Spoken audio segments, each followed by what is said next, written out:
So next presentation will be by Wayne Crothers, Ralph's Achievements. And we need a few minutes for connection. So please wait. Hello everyone at the Mokuhanga Conference, and thank you very much, Kate, for your introduction. And thanks everyone for just a short presentation that I'll make on Ralph Kiggell, who of course was very important to the Mokuhanga community and the Mokuhanga Kyokai. He was an international board member and vice president, and works tirelessly to make many wonderful events happen at previous conferences, especially the last conference that was held online at Nara. I just wanted to make a presentation because, as all of you would know, that Ralph very sadly passed away in 2022, and he was an artist who specialised in Mokuhanga, had an incredible history with Mokuhanga, and made many significant series and artworks, which I'll just make a brief overview of his career in today's presentation. And of course, there are many works that won't be represented, but just sort of focusing on a few key points of his career. He had a very sort of diverse upbringing, and really sort of allowed you to understand the international position that he took as an artist and as really a passionate Mokuhanga creator over the years. He was born in Zambia to English parents in 1960. He moved back to the UK in 65 and spent his formative years in Oxfordshire. And then his tertiary studies was at the Chinese, in Chinese language and culture at the School of Oriental Studies, Oriental and African Studies in London, which is just behind the British Museum. It's a very important and influential Asian and African Studies Centre in the world. And during that period, he made his first trip to Asia in about 1980. He went to Beijing for a period of time, at a time when China was a very different place to how it is presently. And at this time, he was doing a lot of watercolours and sketches. He hadn't started to produce woodblock prints, but really coming from a fascinating family where his mother was a contemporary modern British artist herself, who specialised mainly in watercolours and some etchings. And Ralph sort of took his mother's her background in painting, watercolours, and he started to create some of his early works at the age of about 20 in Beijing. And then he went on to live in Kunming for several years in the mid-80s, and then spent quite a few years in Hong Kong as an editor and doing sketches throughout Hong Kong. In 1990, he moved to Japan because his fascination with sort of the beautiful coloured gradations and the visual sense of Japanese woodblock prints he wanted to incorporate into his work. And he had this incredible diverse sort of training during the 1990s, starting at the Yoshida family at Torio, studying under the iconic Yoshida family members of Toshi and Tsukasa. And then 2 years research under Kurosaki Akira, another sort of stellar figure in 20th century woodblock prints, contemporary woodblock prints, and then did his master's degree at Tama Fine Art University in Tokyo under Kita Fumiaki. So this incredible sort of background of knowledge that he really used throughout the rest of his career during this time. Now, as I said, very sadly, he passed away very suddenly from cancer in 2022. He left Thailand not feeling very well, and some of you might know this story. Briefly, just to overview it. He went back to the UK as he did most years, and when he arrived in the UK, he wasn't feeling well, and he went to the doctor and he was diagnosed with pancreas cancer, which was very sudden, and he died 3 weeks later.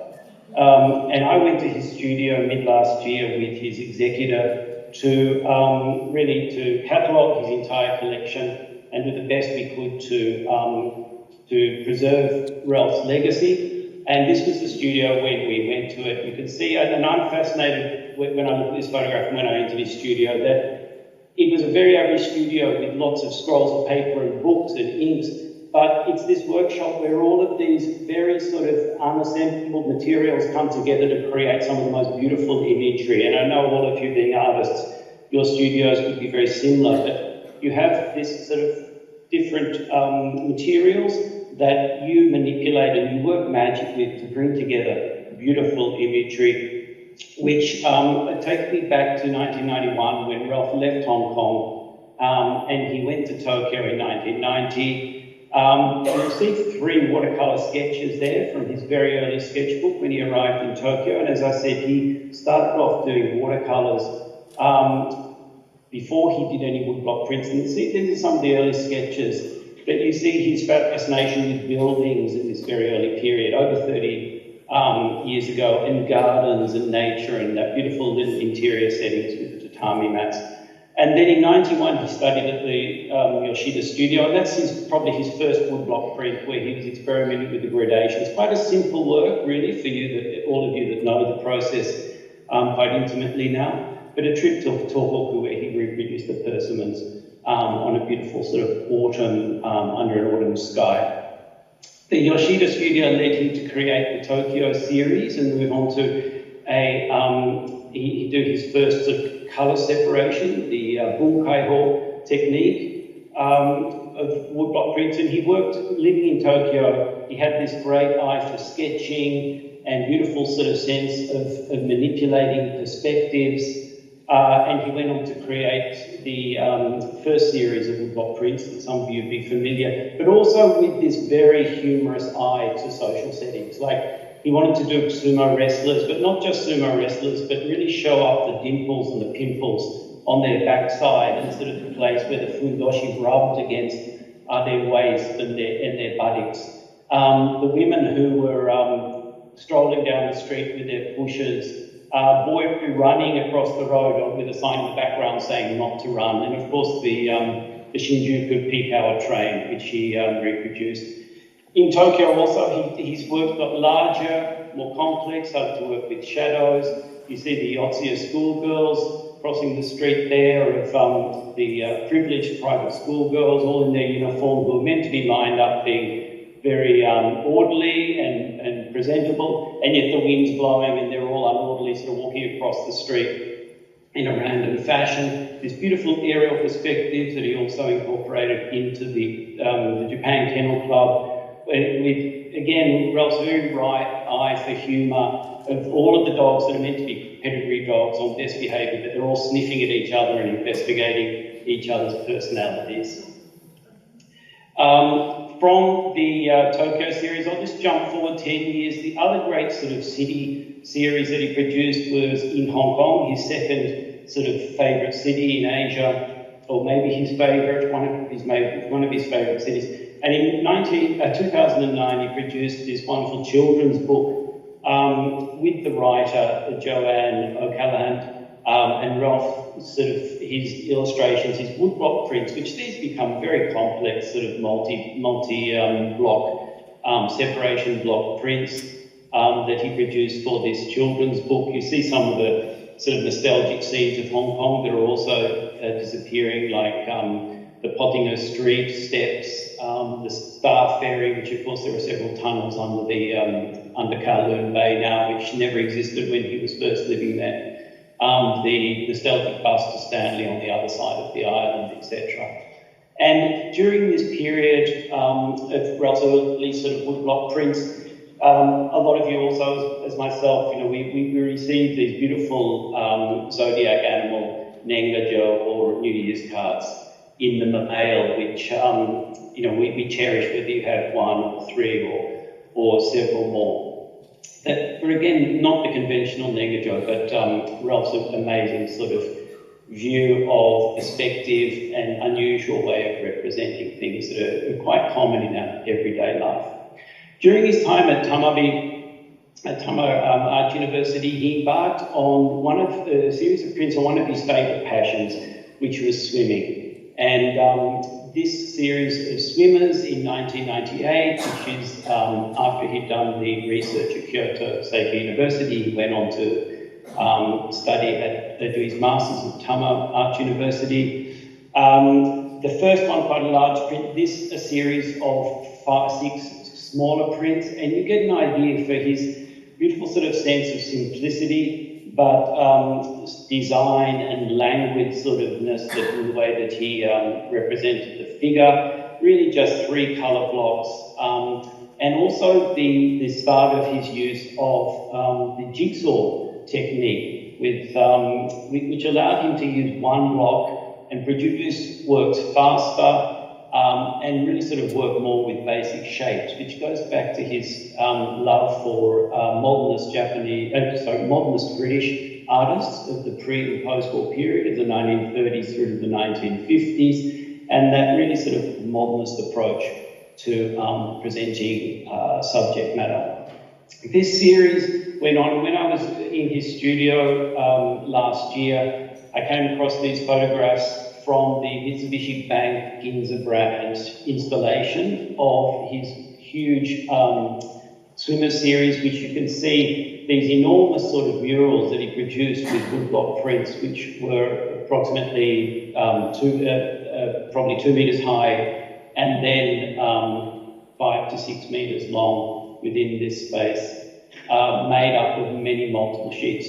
His, you can see him standing there in 1998, which gives you an idea of the scale of these huge sort of murals that he installed in the Mitsubishi Bank meeting room at that time. And sadly, these are the only photographs that survive, which are not the best quality, but a great sort of record of that installation.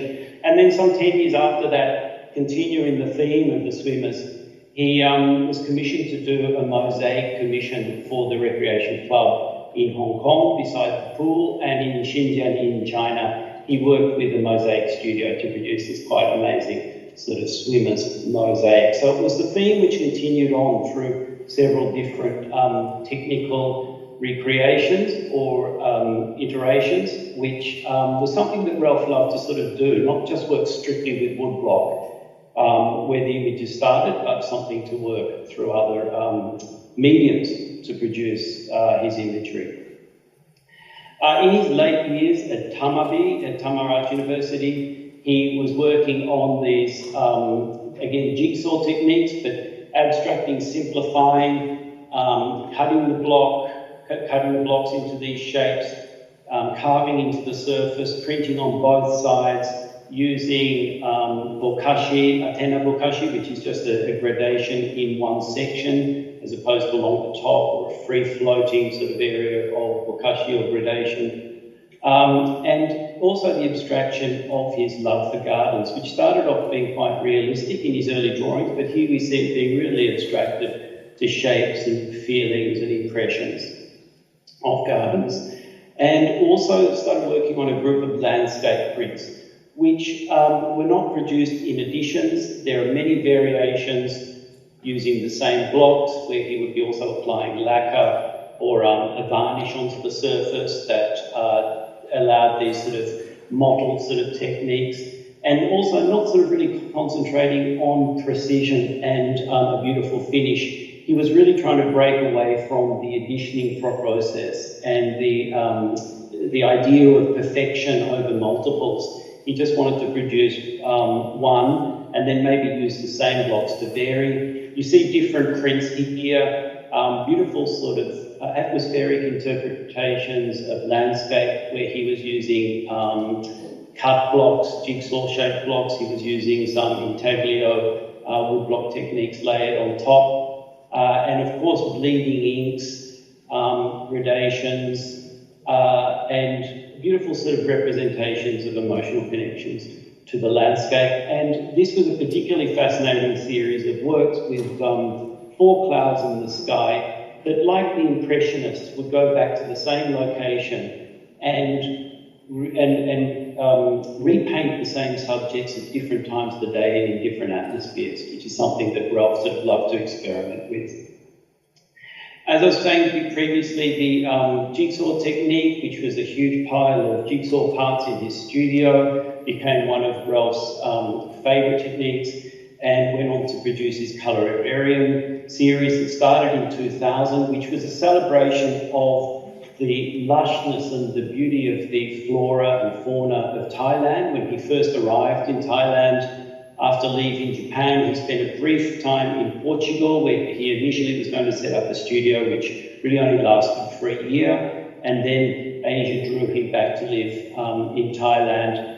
And he embarked on this quite beautiful celebration of shape and form, flora, fauna, colour, that really was what Thailand inspired in him. And this series started in 2000 and went over about a 20-year period. And this slide is his most recent production of works in that series. You'll see a few of these works which are on display currently at the Echizen Center that you're at. And also at the same time when he arrived in Thailand, as well as the beauty, he was a magnificent sort of observer of street culture. And what he observed was that there were many dogs, a lot of them sort of homeless dogs, or what they call as temple dogs, where the temple would feed them food, but they were very sort of mangy dogs that grew up in a sort of streetwise fashion. And he used local Thai wood, which was a very rough sort of wood, just created basic shapes, jigsaw, cut them out, and then applied just two colours to each with some varnish scattered across the surface. And he didn't want them to be beautiful prints. It was a celebration of these dogs that had fleas and they went around sniffing each other, and you'll see some of them were showing their backsides as the facing the viewer. And he wanted to show them as this sort of streetwise dog, which were not beautiful objects, but were magnificent in the way they twisted and turned within the composition of the print. Second Nature series also started in Thailand, where he's looking at sort of smaller motifs in nature and then blowing them up using freely cut blocks which he joined together. Those four down the right-hand side, and the larger block which was cut in a spiralling sort of form on the jigsaw. And then other works from the Second Nature series, where things like coral and thumbprints and small blocks were part of the printing process, where he was inking them up and joining them together. And as you can see from the Earthline series, 2002-2003, each is made up of 4 blocks which are inked, butted against each other, and then reinterpreted and re-inked and butted against each other in different ways to create this sort of variations within the same theme of earth lines. One of the things which is sort of, apart from the jigsaw, it's Ralph's great celebration of colour that becomes really evident. And again, it's magnificent to see these jars and random sort of jam jars and other sort of things which are recycled out of the kitchen and used to store the inks which are used. And within that celebration of colour, Ralph sort of took it into the Monumental series, which was 2005 to 2006, which was his fascination with both historical but also he found beauty in industrial sort of structures and towers, which was a celebration in this work. The two on the right-hand side, you'll see him reusing the same blocks in very different ways to create the two sort of oil tanks, as well as chimneys and electric light towers. The series also went on to a smaller group, which was called the City Suite of works, which were bound into a beautiful cylinder box with Ralph's original prints mounted on the surface. And also he worked with books, two magnificent books that he teamed up with the Old Style Press, which was a bookmaking studio in Wales, and produced 2 beautiful books. The first one was Leading the Cranes Home, which was showing his love for poetry, and Tang Dynasty poetry was one of his favourite subjects when he was studying at the School of Oriental Studies in London, and this came through in his celebration of Arthur Waley, who was the great translator of Japanese and Chinese literature during the first half of the 20th century.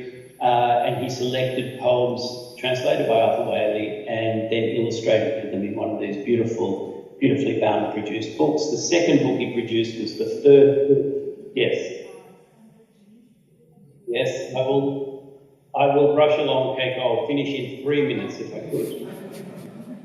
Yeah, thank you. Thank you.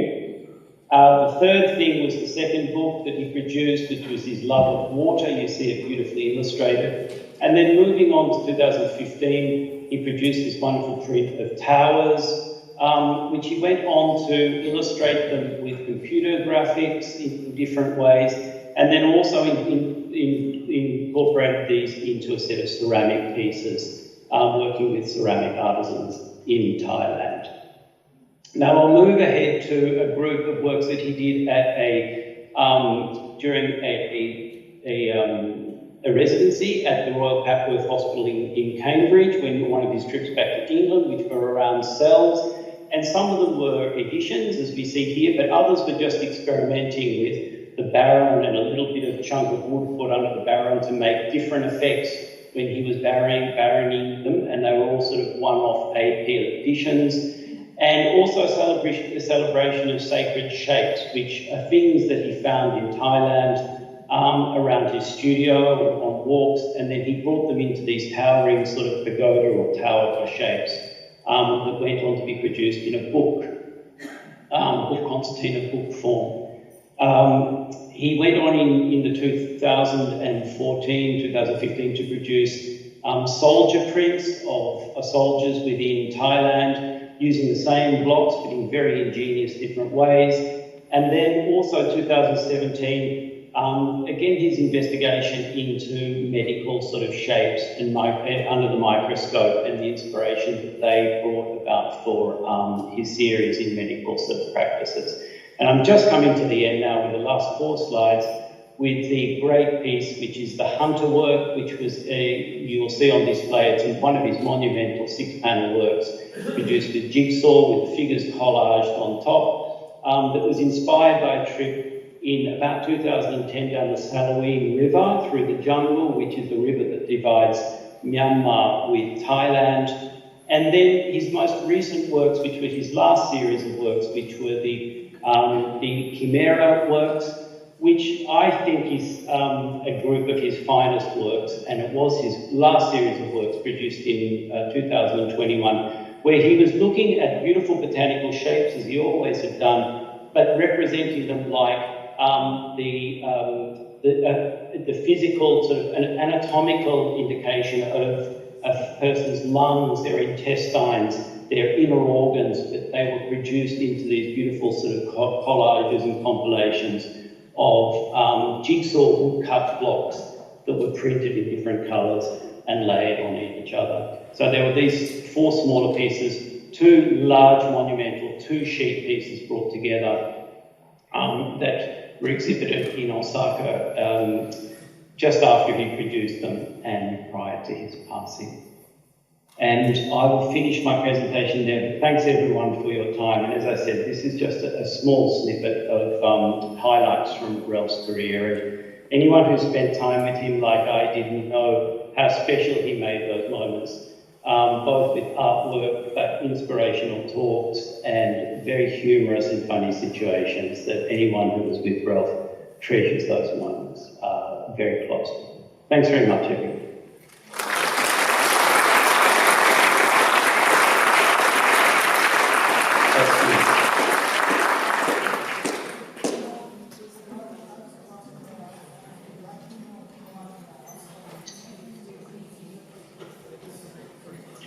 Yes, I just briefly say we're working on a book which will hopefully sort of bring a retrospective view of Ralph's career. It might take several years, but the works that are being sold are going solely to the production costs of working on this book project with the estate.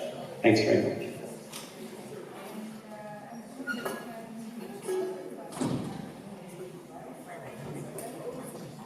Have a great conference, and let's meet in the future. I look forward to it.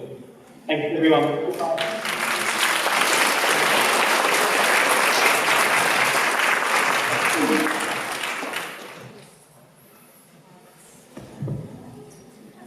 Thank you very much for your patience and time. And I'm sorry that we had little late, but could you give us 10 more minutes to celebrate our award winners of the joint exhibition?